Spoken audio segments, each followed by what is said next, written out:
So, hello guys, may bago tayong update ngayon. So, sa Japan, meron na tayong tinatawag na Japan e-visa system or electronic visa. So, sino-sino nga ba yung pwede mag-apply guys sa electronic visa? So, foreign nationals, people who wish to travel to Japan for tourism for a long short-term period can apply for visa online and receive an electronic visa. So, e-visa siya through Japan e-visa system. So, as of May 15, 2026, the Japan e-visa system is available for national people residing in the following countries or region. So, i-check natin guys kung eligible ba tayo sa e-visa. So, number 1 dyan, makikita natin, ito yung mga bansa na Australia, Brazil, Cambodia, Canada, Saudi Arabia, South Africa, Taiwan, United Kingdom, USA, and all foreign national residing in this country except those who are exempt from short-term visa can apply for e-visa through Japan e-visa website. So, mamaya i-check natin yung Japan e-visa website. So, yung application should be made through an accredited agency in countries, regions below. For details, applicants are advised to check the website of the Japanese overseas establishment with jurisdiction over their place of residence. So, eto nga, yung sinasabi natin sa under ng itong article number 2. So, China, national of China who resides in China. The number 2, Philippines, national of the Philippines who reside in the Philippines and participate in package tour organized by designated travel agencies. So, guys, be sure nga na ang pupuntahan natin or yung magpo-process ng visa natin is yung accredited travel agencies talaga. Number 3 is Vietnam. So, nationals of Vietnam who resides in Vietnam and participate in package tour organized by designated travel agencies. Hong Kong, India, Macau, Mongolia, and Republic of Korea, Singapore, and United Arab Emirates. Yan, kasama din sila. Ang exception lang yan ay jurisdiction over Consulate General of Japan in Jeju. So, sa Singapore and UAE naman, ang exemption is yung may mga short-term visa. So, note sa both 1 and 2 sa article, Japan visa is available for traveling to Japan by air or sea, limited to international scheduled passenger between Japan and Busan or Shanghai. So, during yung application process natin, yung applicants may be requested to appear in person at the Japanese overseas establishment with jurisdiction over the place of the applicant's residence for an interview. And number 3, only ordinary passport holder is eligible through Japan e-visa website. So, ano nga ba yung types ng visa applicable para sa e-visa natin? So, sabi nga dito sa article, single entry, short-term stay visa for the purpose of tourism. So, ang period yan guys ay 90 days. I-take note natin na yung electronic visas will be issued to those who apply through Japan e-visa website. So, ayan na. So, ito na guys yung chance natin para magkaroon tayo ng visa papuntang Japan for tourism purpose only. So, travelers with e-visa are required to display visa issuance notice at the airport in the internet environment. So, naka-PDF data, screenshot, and printed copy will not be accepted. So, kailangan naka-electronic din siya guys. Papakita nyo dyan kasi i-verify nila. So, if you wish to visit Japan for the purpose or long-term stay, kailangan mag-submit pa rin sa Japanese Embassy, Consulate General, or Consular Office with jurisdiction over your place of residence.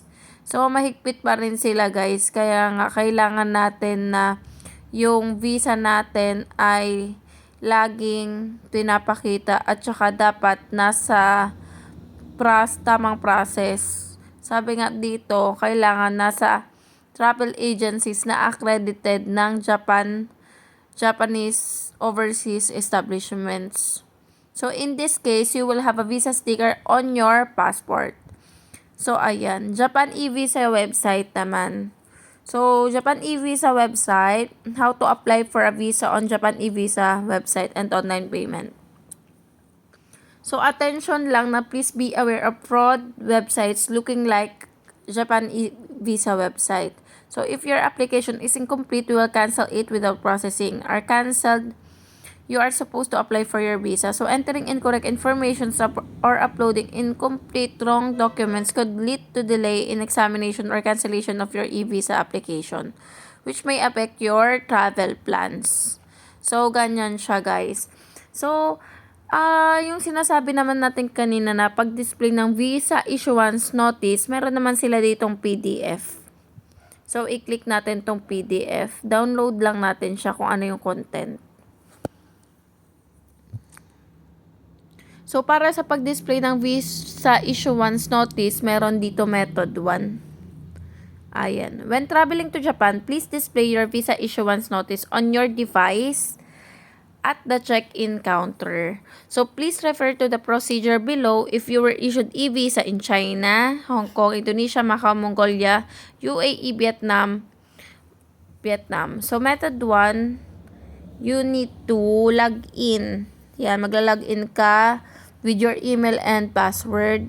Then, step 2 is, click mo yung visa application list or page for displaying visa issuance notice.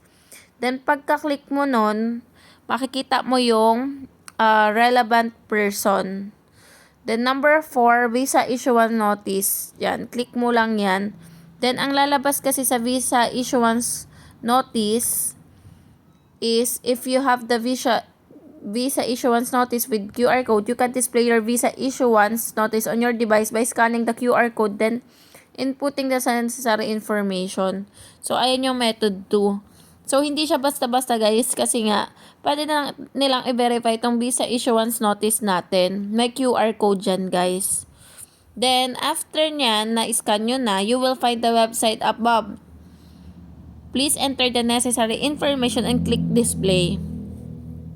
Yan. Then, number 3, it will be displayed on your device. Make sure the timer counts down at the right top. So, ayan. Guys, kitang-kita lahat ng details nyo dito sa e-visa natin. Kaya naman talagang walang takas, 'di ba? Hindi kayo makakalusot pa rin, guys. Kung kayo ay nagbabalak na mag-stay ng walang permit sa Japan.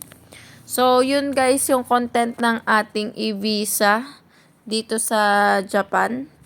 So, i-search natin, guys, e-visa. Japan e-visa.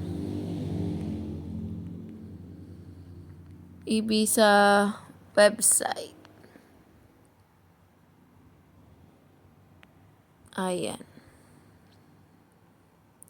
Ito yung kanina natin.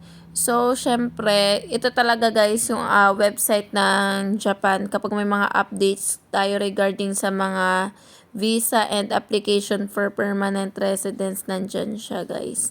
So, ito yung e-visa guide natin. So, online visa application for visiting Japan.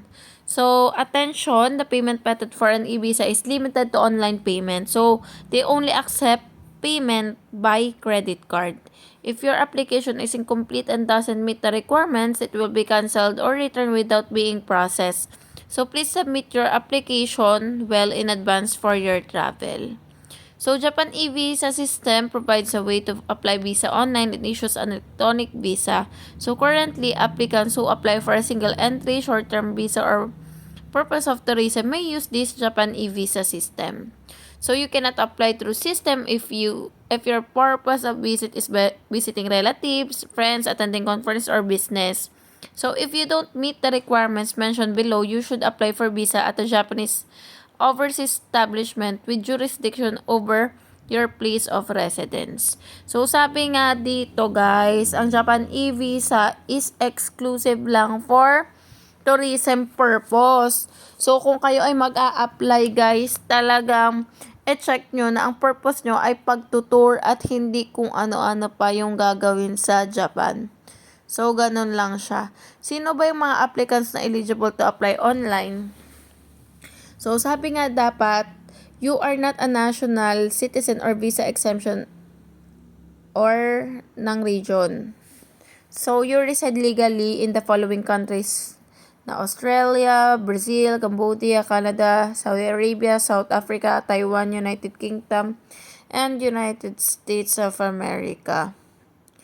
So, you are an ordinary passport holder. You are traveling to Japan via international flights or international scheduled passenger ferries. Then, you are planning to stay for less than 90 days for the tourism purpose. Then, you are applying for single entry visa. So, in the following cases, you cannot apply online. Please contact the Japan overseas establishment with jurisdiction over your place. So, hindi ka kailangan guys na kailangan guys na hindi kayo dapat pasok dito sa mga nasa baba kasi hindi kayo makakapasok, di ba? You have been convicted of a crime or offense reported etc. in any country. If you are dual national of Japan and other country, if you're applying for multiple entry visa and the purpose of visit is not tourism. So, yun yung mga kailangan yung tandaan kapag mag-a-apply kayo. So, hindi ka pwedeng mag-apply kapag isa sa mga nabanggit na yun ay yun ang purpose mo. So, note that this website, see the list of the visa exemption. So, medyo pa rin tayo, medyo nangangapa pa rin tayo dito sa Japan e-visa kung pasok ba talaga ang Philippines kasi based sa nabasa natin sa applicants eligible to apply online, hindi pa naman kasama ng Philippines. Pero dun sa isa naman, based sa previous na nabasa natin, ay idinagdag naman nila. So, ayan.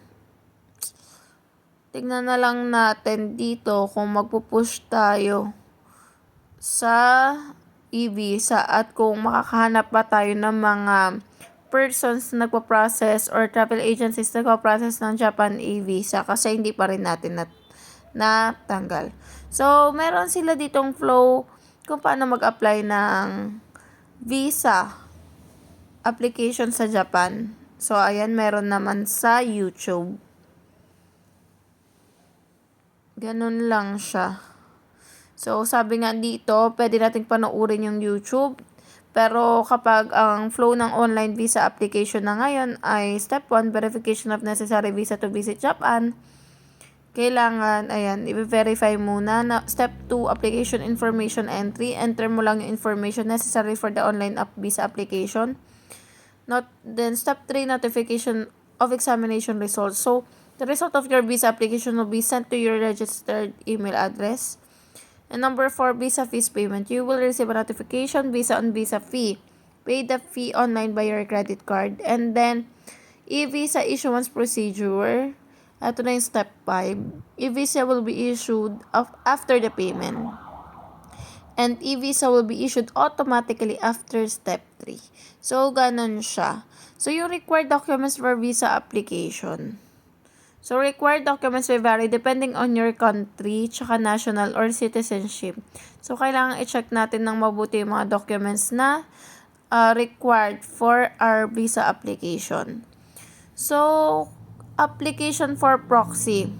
So, if a proxy applies on your behalf, a letter of authorization is required. Once your visa has been issued, the proxy must give you the PDF or printed copy of visa issuance notice. So, ganun siya. For minors naman, applying for visa, the traveling alone, parental consent must be submitted. Then, facial photo should be taken last 6 months against a plain and textured background. So, ganun pa rin siya. Then, period of visa issuance, some of the Japanese overseas establishment are experiencing delayed due to large number of applications.